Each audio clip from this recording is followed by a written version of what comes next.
본문 말씀은 예수님께서 예루살렘 가까운 곳으로 오셨을 때 바리새인들이 이혼 문제를 가지고 예수님을 시험한 내용과 그 질문에 대한 예수님의 대답을 기록하고 있습니다. 19장 1절입니다. 예수께서 이 말씀을 마치시고 갈릴리를 떠나 요단강 건너 유대시경에 이르시니, 이곳은 요단강 동쪽이며 베레아라고 알려진 곳입니다. 이것은 헤롯 안티파스가 통치하는 곳입니다. 그러면 왜 바리새인들은 이곳에서 예수님에게 이혼 문제에 대해서 질문을 했을까요? 세례 요한은 헤롯 안티파스가 아내와 이혼하고 동생 빌립의 아내인 헤로디아와 재혼한 것을 비난했다가 죽임을 당했습니다. 그래서 바리새인들은 예수님도 이와 비슷한 함정에 빠뜨리려고 했을 것입니다. 19장 3절입니다. 바리새인들이 예수께 나와 그를 시험하여 이르되, 사람이 어떤 이유가 있으면 그 아내를 버리는 것이 옳으니까? 예수님 당시에도 이혼이 많이 이루어지고 있었던 것을 알 수 있습니다. 그런데 이때 많은 사람들이 이혼을 하고 또 재혼을 하면서 이것은 율법에 근거한 것이며 타당한 것이라고 생각하고 있었던 것입니다. 왜냐하면 모세가 이혼 정서를 써주고 이혼하는 것을 허락했기 때문입니다. 아마도 당시 이혼 문제를 두고서 유대교 안에서도 치열한 논쟁이 있었던 것 같습니다. 비교적 보수적인 입장이던 샴마이 파에서는 자유로운 이혼을 반대하고 가능한 경우에만 이혼을 허락한 반면, 비교적 자유로운 입장이었던 힐레파에서는 여러가지 이유로 여성들에게 불리하게 이혼을 허락했다고 합니다. 바리새인이 이혼 문제를 가지고 예수님을 시험한 것은 예수님을 논쟁에 끌어들여서 양쪽으로부터 비난받게 할 뿐만 아니라 세례 요한처럼 체포되거나 공경에 빠뜨리려고 한 것 같습니다. 이에 예수님은 구약 말씀을 가지고 대답하십니다. 19장 4에서 5절입니다. 예수께서 대답하여 이르시되, 사람을 지으신 이가 본래 그들을 남자와 여자로 지으시고 말씀하시기를, 그러므로 사람이 그 부모를 떠나서 아내에게 합하여 그 둘이 한 몸이 될지니라 하신 것을 읽지 못하였느냐. 예수님은 성경이 이혼을 부추기지 않는다고 분명하게 말씀하십니다. 예수님은 창세기 1장 27절을 인용하여 하나님께서 남자와 여자로 창조하셨다는 것은 결혼 생활이 인간 존재의 본래 모습이며 평등하게 창조되었으며 하나님께서 주신 존엄성을 가지고 있다고 말씀을 하시는 것입니다. 그리고 창세기 2장 24절을 인용하여 남남이었던 관계가 영원히 나뉠 수 없는 온전한 합일체가 된다고 말씀하시고 있는 것입니다. 바울은 이런 부부의 관계를 그리스도와 교회의 관계에 결부시키고 있습니다. 에베소서 5장 30에서 33절에 보면 성경은 부부관계가 얼마나 중요한 것인지를 잘 표현하고 있다는 것을 알 수 있습니다.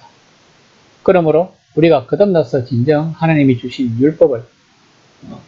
율법의 정신을 깨닫고 하나님 나라 백성답게 살다 보면 부부관계가 우선 회복이 된다는 것을 알 수 있다는 것입니다. 19장 7절입니다. 여짜오되 그러면 어찌하여 모세는 이혼 정서를 주어서 그리라 명하였나이까? 바리새인들은 모세의 율법에 이혼에 대한 법규가 나와 있으니 모세가 이혼을 허락한 것으로 이해하고 있다는 것을 알 수 있습니다. 그들은 이혼한 법을 가르쳐주는 율법이 있으니 이혼해도 괜찮다는 뜻일 거라고 생각했던 것 같습니다. 이처럼 유대인들은 가지고 있는 선민사상에서 그들이 자부심을 가지고 있는 것이 하나님이 주신 율법의 말씀입니다. 그런데 이들은 율법의 정신을 알지 못하고 오로지 그 행위에만 집착을 하고 있었던 것입니다. 모세가 이 율법을 만든 것은 약자인 여자를 보호하기 위한 최소한의 방어책이었던 것입니다. 예수님은 모세가 만든 율법의 정신에 대해서 말씀을 하십니다. 19장 8에서 9절입니다. 예수께서 이르시되 모세가 너희 마음의 완악함 때문에 아내 버림을 허락하였거니와 본래는 그렇지 아니하리라. 내가 너희에게 말하노니 누구든지 음행한 이유 외에 아내를 버리고 다른데 장가드는 자는 간음함이니라. 그 당시 유대인들은 모세의 이 율법을 악용하여 부인이 요리를 못해도 이혼을 했으며 얼굴이 못생겼다고 이혼을 하는 등 다른 여자와 합법적으로 간통을 하려고 이혼을 했다고 합니다.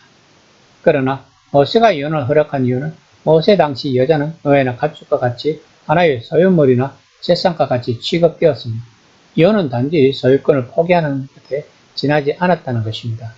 그러므로 경제 능력이 없는 여자에게는 이혼은 치명적이었던 것이었으며 이러한 상황에서 이혼장은 남자로 하여금 문서를 작성하는 번거로움과 다시금 재고할 기회를 줌과 동시에 다른 남자와 결혼할 수 있는 법적인 근거를 마련해 줄 수 있었던 것입니다. 그러므로 모세가 이혼을 허용한 것은 이혼을 정당시 하기 위한 것이 아니라 오히려 방지하기 위한 것이었다는 것을 알아야 합니다.